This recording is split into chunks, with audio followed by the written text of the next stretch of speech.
नमस्कार बच्चों, कैसे हो आप सब। आशा करती हूँ आप सब घर पर होंगे, स्वस्थ होंगे। बच्चों, आज का हमारा विषय है आपकी पाठ्य पुस्तक में शामिल कविता चंपा काले काले अक्षर नहीं चिन्हती।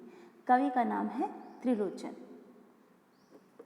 इस कविता का रसास्वादन करने के पश्चात आप सब कवि के बारे में जान पाएंगे, शब्द भंडार में वृद्धि होगी, कविता का भाव एवं शिल्प सौंदर्य बता सकेंगे, पूर्वी क्षेत्र की स्त्रियों की मार्मिक दशा को समझ पाएंगे, कविता का रसास्वादन कर पाएंगे।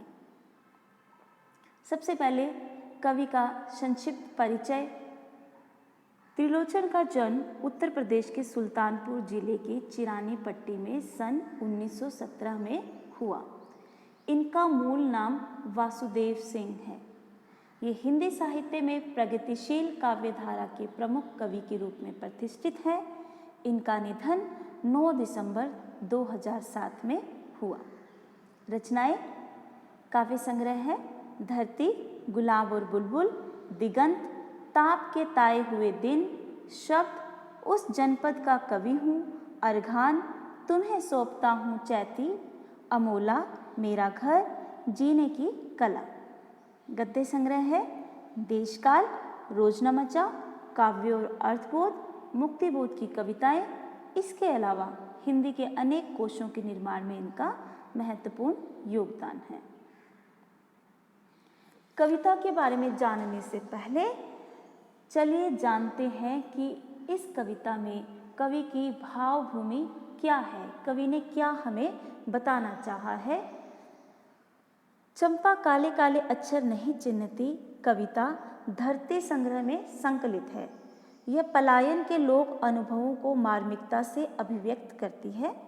इसमें अक्षरों के लिए काले काले विशेषण का प्रयोग किया गया है, जो एक ओर शिक्षा व्यवस्था के अंतर विरोधों को उजागर करता है, तो दूसरी ओर उस दारुण यथार्थ से भी हमारा परिचय कराता है जहां आर्थिक मजबूरियों के चलते घर टूटते हैं। मतलब नौकरी की तलाश में जब लोग अपने घर बार को छोड़कर बाहर किसी महानगर में चले जाते हैं तो उनके घर टूट जाते हैं। काव्य नायिका चंपा अनजाने ही उस शोषक व्यवस्था के प्रतिपक्ष में खड़ी हो जाती है जहां भविष्य को लेकर उसके मन में अनजान खतरा है। वह कहती है, कलकत्ते पर वज्र गिरे। कलकत्ते पर वज्र गिरने की कामना जीवन के खुरदरे यथार्थ के प्रति चंपा के संघर्ष और जीवन को प्रकट करती है। क्योंकि क्षेत्र हैं भारत के, जैसे अरुणाचल प्रदेश, सिक्किम, असम, यहाँ पर रोजगार की बहुत कमी है और लोग पढ़ लिख कर रोजगार की तलाश में बड़े बड़े महानगरों में, जैसे वहाँ से नज़दीक कलकत्ता पड़ता है, तो कलकत्ता की तरफ चले आते हैं और उनके घर परिवार बिखर जाते हैं।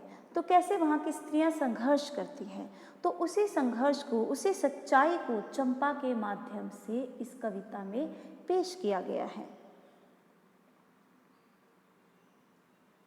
शुरू करते हैं कविता।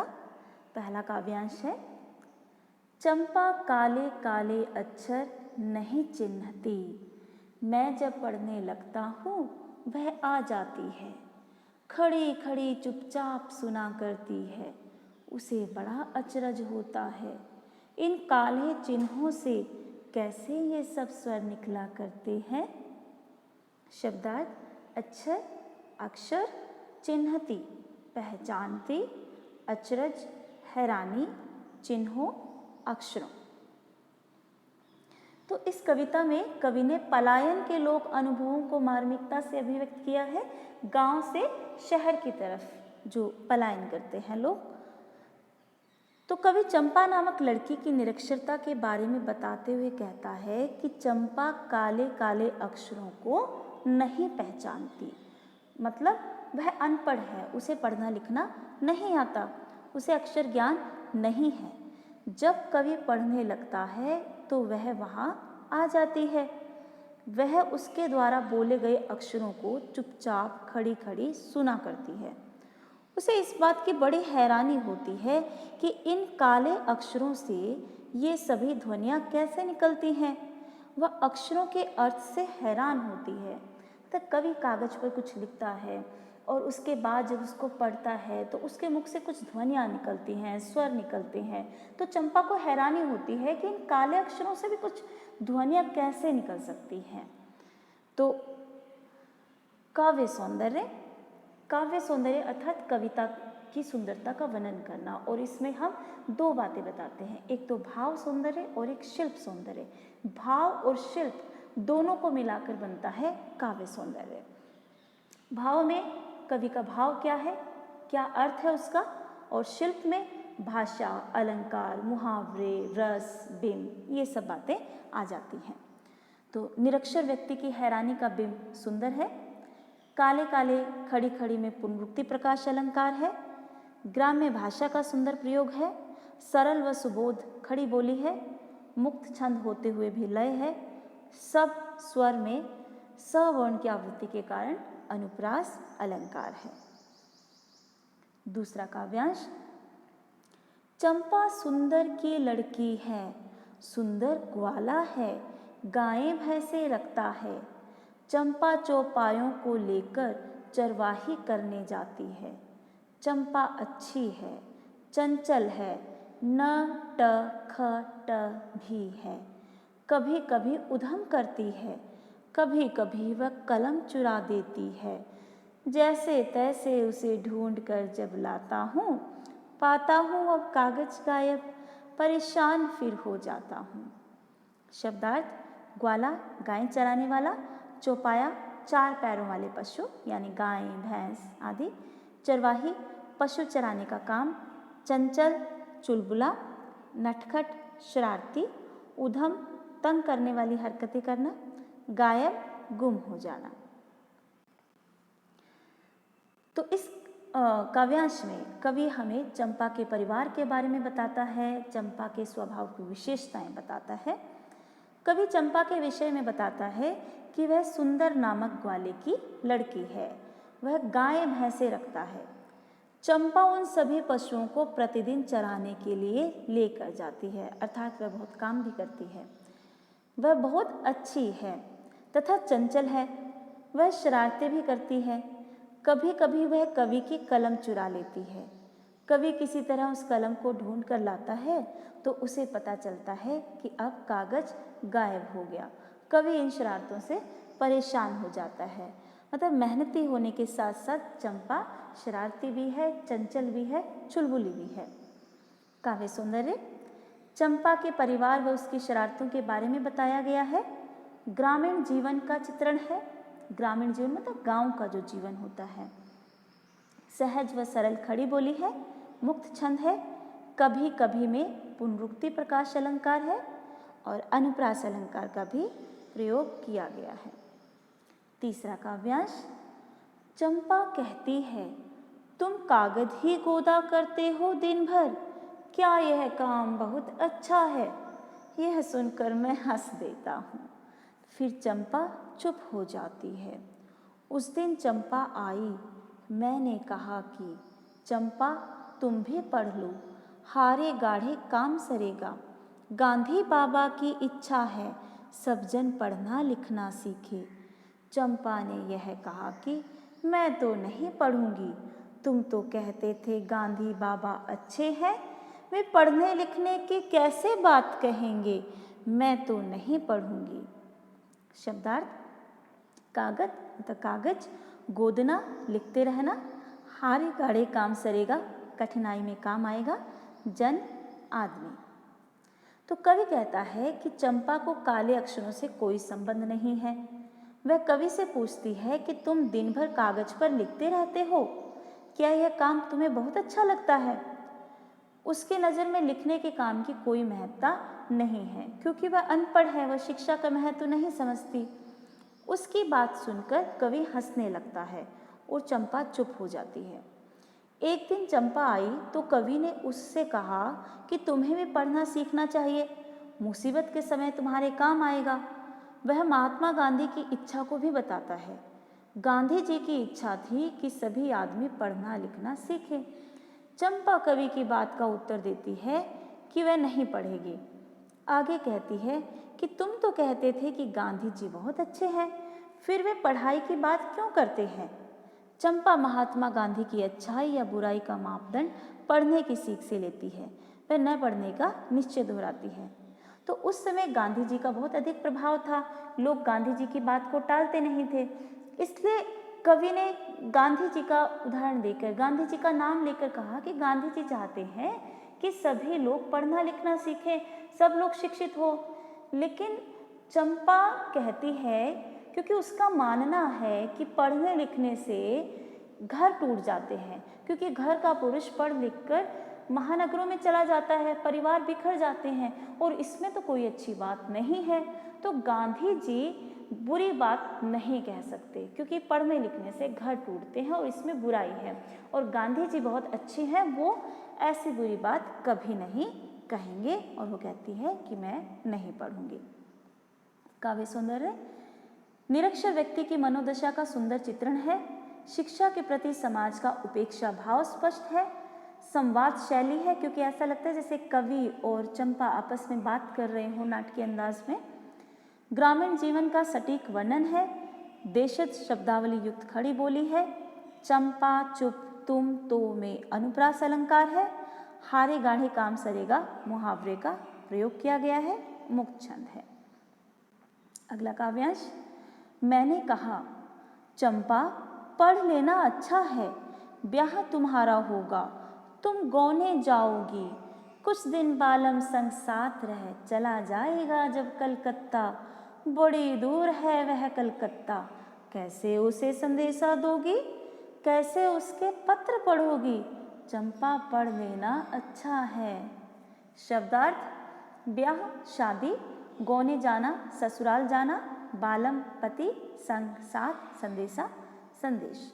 तो यहाँ कवि ने एक युक्ति अपनाई है कि जो स्त्रियां हैं वह अपने पति से अत्यधिक प्रेम करती हैं, तो उसी प्रसंग को उठाकर कवि चंपा को पढ़ने लिखने के लिए प्रेरित करता है। शायद वो उसके पति से पढ़ने लिखने का संबंध जोड़ेगा तो वो पढ़ने लिखने के लिए मान जाएगी। इसलिए कवि कहता है, कवि चंपा को पढ़ने की सलाह देता है तो वह स्पष्ट तौर पर मना कर देती है। कवि शिक्षा के लाभ गिनाता है। वह उसे कहता है कि तुम्हारे लिए पढ़ाई लिखाई जरूरी है, एक दिन तुम्हारी शादी भी होगी और तुम अपने पति के साथ ससुराल जाओगी, वहाँ तुम्हारा पति कुछ दिन साथ रहकर नौकरी के लिए कलकत्ता चला जाएगा। कलकत्ता यहाँ से बहुत दूर है, ऐसे में तुम उसे अपने विषय में कैसे बताओगी, तुम उसके पत्रों को किस प्रकार पढ़ पाओगी, इसलिए तुम्हें पढ़ना चाहिए। अर्थात कवि कहना चाहता है कि तुम्हारा पति जब कलकत्ता चला जाएगा, तुम्हें उसका हाल चाल जानना होगा, अपना हाल चाल भी बताना होगा, तो इसके लिए पत्र व्यवहार करना होगा, और यदि तुम पढ़ोगी लिखोगी नहीं तो ये संभव नहीं हो पाएगा। काव्य सौंदर्य, शिक्षा के महत्व को सहज तरीके से समझाया गया है। गांव से महानगरों की तरफ पलायनवादी प्रवृत्ति को बताया गया है। ग्रामीण जीवन का चित्रण है। संवाद शैली है। अनुप्रास अलंकार का प्रयोग है। खड़ी बोली में सहज अभिव्यक्ति है। मुक्त छंद है। अंतिम काव्यांश, चंपा बोली तुम कितने झूठे हो, देखा हाय राम तुम पढ़ लिख कर इतने झूठे हो, मैं तो ब्याह कभी न करूंगी, और कहीं जो ब्याह हो गया तो मैं अपने बालम को संग साथ रखूंगी, कलकत्ता मैं कभी न जाने दूंगी, कलकत्ता पर बजर गिरे। शब्दार्थ, बजर गिरे मतलब वज्र गिरे, अर्थात भारी विपत्ति आ जाए। तो कवि द्वारा चंपा को पढ़ने की सलाह पर वह उखड़ जाती है, उसे गुस्सा आ जाता है, खींच जाती है। वह कहती है कि तुम बहुत झूठ बोलते हो, तुम पढ़ लिख कर भी झूठ बोलते हो, जहाँ तक कि शादी की बात है तो मैं शादी कभी नहीं करूँगी, यदि शादी हो गई तो पति को अपने साथ रखूँगी, उसे कभी कलकत्ता नहीं जाने दूंगी, परिवारों को दूर करने वाले शहर कलकत्ते पर वज्र गिरे, वह अपने पति को उससे दूर रखेगी। अर्थात चंपा को कलकत्ते जैसे शहर पर बहुत क्रोध आता है, वो खिंच जाती है। इसलिए वो कामना करती है कि कलकत्ता जैसे जो महानगर है, जो शहर है, जो जिनके कारण उनके परिवार टूटते हैं, वो उसका नाश हो जाए, उस पर भारी विपत्ति आ जाए, ताकि उसके पति को कलकत्ता जैसे शहर में जाना ही ना पड़े और उसका परिवार बिखरने से बच जाए। चंपा की दृष्टि में कोलकाता जैसे महानगर नारी को दुख देने वाले तथा उनके पतियों को माया जाल में फंसाने वाले शहर है। चंपा का भोलापन प्रकट हुआ है, ग्रामीण परिवेश का सजीव चित्रण हुआ है, मुक्त छंद है, खड़ी बोली है, संवाद शैली है। तो पुनरावृत्ति अर्थ ग्रहण मूल्यांकन के लिए प्रश्न है, ये आपके सामने काव्यांश है। इस काव्यांश का आपको भाव सौंदर्य लिखना है और शिल्प सौंदर्य लिखना है, ये दोनों बातें आपको बतानी है। भाव सौंदर्य में आप बताओगे कि ये जो पंक्तियां आपके सम्मुख दी गई हैं, इन पंक्तियों में कवि कहना क्या चाहता है, कवि के कहने का भाव क्या है। आपको एक एक पंक्ति की व्याख्या नहीं बतानी, संक्षिप्त रूप में कवि इन पंक्तियों के माध्यम से हमारे सामने कौन सा भाव प्रकट करना चाहता है।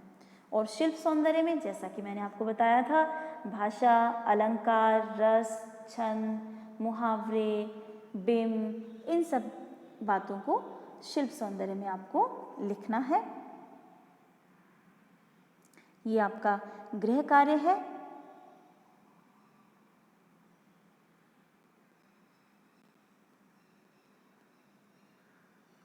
परियोजना कार्य, निम्नलिखित विषय पर एक परियोजना तैयार कीजिए।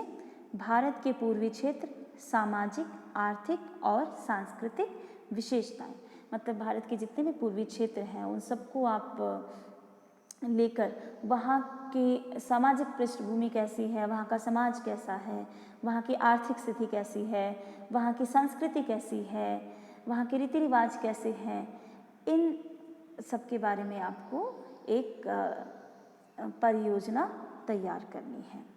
धन्यवाद। शुभ दिन।